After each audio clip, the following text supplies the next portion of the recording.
Welcome back to my channel. So for today's video, we are going to be talking about all the books I want to read in September. So when choosing my monthly TBR, I chose about 6 books. I tried not to be too ambitious when it came to picking out this TBR, just because I've kind of been in a reading slump. I had an internship this summer, and because I was so busy with that, reading kind of fell on the back burner, unfortunately. But the internship is done, I'm back in school, and I don't really have a lot of classes this semester. So that means that we can get back into reading, get back into YouTube, all those good things. So let's get into it. So the first book on my September TBR is Funny Story by Emily Henry. Emily Henry is probably one of my favorite authors ever. I love everything that she writes. I could quite literally read her grocery list and be enthralled by every single word that is on there. I'm not even kidding, okay? Like, I just love her. So, Funny Story was a very highly anticipated read. Unfortunately, I didn't get to it right when it came out, but obviously it is still considered a new release. I'm still very, very excited to read this. Sarah Caroli, who is probably one of my favorite YouTubers, gave this 5 stars. So I am so excited. I feel like I have heard a little bit of mixed reviews, but I feel like that is just a given when it comes to Emily Henry. People kind of love to nitpick her work because she is so popular. I think Destiny Sidwell wasn't really a fan. I think she gave it like maybe 2 or 3 stars. And mind you, like 3 stars really isn't that bad. I think that's like an average rating. Like the book could still be good. It just wasn't one that she might have raved about. So if you did not know, Funny Story is about Daphne and Miles, I think his name is, and their significant others both left them at the altar, and their exes are now dating each other. So that kind of left Daphne and Miles in like an odd place in their life. They kind of are like, you're the person who was dating the person that my ex just left me for, and they somehow became roommates. And now they're pretending to be each other's girlfriend and boyfriend. So it's forced proximity because they're roommates, fake dating, and I'm trying to think of some other tropes, but those are the 2 that first come up in my mind. I think this might be turning into a movie adaptation. I don't know for sure. I know a lot of Emily Henry's books are being turned into TV series and movies, so we'll see. I bet this one is next, if it isn't already. But yeah. So the next book on my TBR is Daydream by Hannah Grace. This was also sent to me by Atria Publishing, so thank you so much to Atria for sending me this. I'm so excited to read it. In the book, they also sent me a recipe for chocolate chip cookies because I think the main female character loves to bake. And then on the back side, there's a playlist for the book, which is so much fun. And then something else that came in the book was this little postcard. I don't quite know the meaning of it yet, but hopefully after reading it, I figure it out. So Daydream is the 3rd installment of the Maple Hills series. The first one was Icebreaker, and then the second one was Wildfire. For Daydream, we are back on the Maple Hills campus, and it is about Henry, who is literally one of my favorite characters. I just loved him in Icebreaker, so I have just been itching for his book specifically. So some tropes in this book are obviously hockey romance. Henry is on the hockey team. It is a college romance. It's shy girl, popular guy. Their meet cute is him crashing her book club, which I just love. I love when characters in books are also bookish people. I feel like it creates a bond between me and this fictional character. It makes them feel more real to me for some reason. So yeah. Oh, I forgot a huge trope, which is found family. I feel like found family is a trope that is in all of these books. That's like one of the reasons why I love and are connected standalones, is because you kind of do get that found family. You get connected to everyone in that friend group, and it's just a fun old time.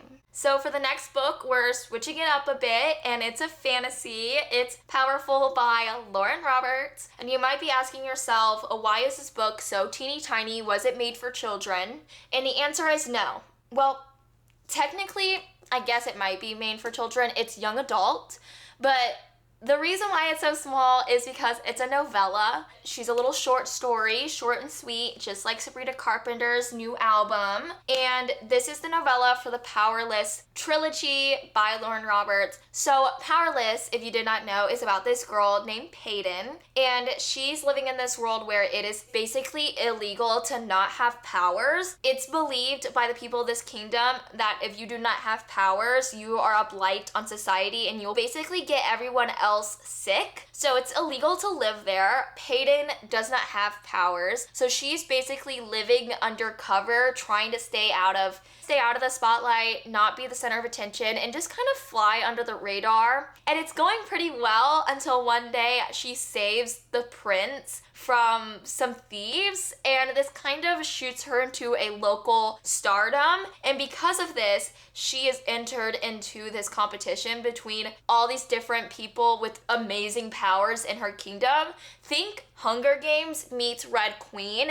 That is basically what this series is about. However, this novella is actually about Peyton's friend Adina, who we meet at the start of the book, but we don't really see a lot of her story because Peyton is away at the trials. But this novella is about what Adina is up to and kind of what was going on while Peyton was away. So I am so excited to read this. I have kind of been wanting to read it for a while now just because of how little it is. I feel like I would be able to get through it pretty quickly despite my somewhat reading slump over the summer. But the one thing that was kind of stopping me was I wanted to wait for the second book, Reckless, to come out. And so now that Reckless has come out, I feel like it's time for me to break open this novella and read it. Sticking with the fantasy trend so far, we have Six of Crows by Leah Bardugo. If you follow my Bookstagram, currently Dogger Booked, you know that I was reading this with my boyfriend, now fiance, Nolan. We were kind of doing a buddy read. He's not a huge reader, but he did say that he would read this with me. So we were doing a pretty good job of buddy reading it, but then I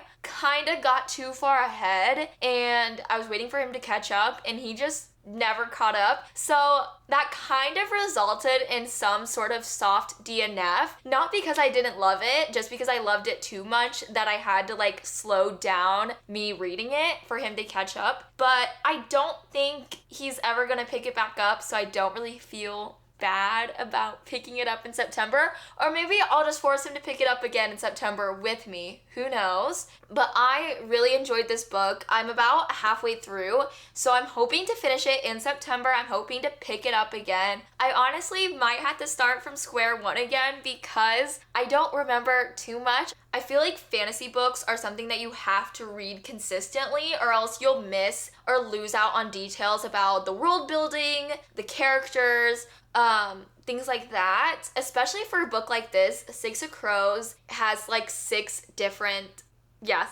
because Six of Crows, duh. But it has six main characters. So you get POVs from each character, and it can get a lot sometimes because there's just a lot of names and personal details that you have to keep track of. The last thing I remember is that I was finally getting into the personal background of the main character, Kaz. So I'm super excited to pick this back up. If you did not know, Six of Crows is a duology. It's a YA fantasy about this group of convicts, essentially, and they're all bound together on this like mission to go get something valuable, and it's just so fun. If you are a fan of found family in fantasy books, that's a lot of F's, wow. This book right here, like, that is probably one of my favorite things about this book is the found family trope. I just love it. I just love that they're these people in kind of a shitty world in a horrible situation, but somehow they still find a way to have this camaraderie. There's banter, there's humor, there's like all these fun little moments between them. So yeah. So the next book on my TBR is Just for the Summer by Abby Jimenez. Abby Jimenez has quickly become one of my favorite authors this year. I am so happy that I found her because how did I go so long without reading her books? Like, I honestly don't know. This book is her newest release. It's about Emma and Justin. They meet online because Emma is kind of the girl that you date before you meet the one. She describes herself as cursed at love, and Justin also has this issue. So they meet online through Reddit because they both share this dilemma in love. And they just kind of bond over it. And yeah, it's single parent because I think Justin has custody of his 3 siblings. And then it's online meet cute, obviously, found family. And I've heard that this is also quite a tearjerker. I think Abby Jimenez does a great job of intertwining that rom-com fun with also kind of heavy topics that kind of give the story some weight, which is something that I really enjoy with her books because it's a rom-com with a little bit more. I've heard amazing things about this book, all good things. I have the Barnes & Noble exclusive edition. I'm too scared to take off the sticker because I don't want to get like the gross residue. So if you have any good tips on how to get rid of the sticker, please let me know because I don't really love stickers on my books, but I've kind of gotten to the point where I won't pry them off because then it gets worse. Things just get worse if I do that. So I try not to meddle too much, but yeah. Abby Jimenez is an auto-buy author for me at this point, so I think I'll probably love it. Who knows? I'm hoping to do a reading vlog with this book featured, so let me know if that's something that interests you. So the last book on my monthly TBR is This Summer Will Be Different by Carly Fortune. Carly Fortune also wrote Every Summer After and Meet Me by the Lake. I really liked Every Summer After when I first read it. It's very similar to Love in Other Words. They share a lot of the same tropes. It's childhood friends to lovers, it's second chance, it has a then and now timeline. It's just really, really cute. I haven't read Meet Me by the Lake just because I heard that there's a cheating trope involved, and I don't like that trope at all. That is just not my cup of tea. I am a cheating trope hater. So because I knew that trope was involved, I just knew that book just wasn't for me. If you like the cheating trope, that's between you and your reading preferences. I'm not gonna hate on you because of that, but it's just not for me. So I chose not to read that book because it's just kind of setting up the book to fail. But I have heard a lot of good things about this book. I've actually already read about 50 pages of it. I read it on the beach when I was on vacation in Florida, and I will say I do like it so far. I'm about 50 pages in, and it's brother's best friend, it's second chance, there's a then and now timeline, which I really enjoy. I feel like I haven't really been reading a lot of books with a then and now timeline. I think that's something that I really liked when I first started reading 2 years ago, but it's kind of something that I don't really look for in a book anymore like I did back then, but it is a really nice surprise. But yeah, I'm so excited to read this. It's kind of a short book. I think it's only like 300 pages, so hopefully I get to it. If I don't, I'm gonna be kind of upset because I've already started it. So yeah. So those are all 6 of the books that I hope to get to in September. I hope you enjoyed. If you did, make sure to give this video a big thumbs up. Comment down below what you're hoping to read in September if you've read any of these books. And make sure to subscribe for more videos. I also have a bookstagram. I mentioned it earlier in the video. It's called Currently Booked. I post daily. I post reels, book reviews, book updates, anything book related I post on there as well. So make sure to go follow me. And yeah, that is it. I will see you next time. Goodbye.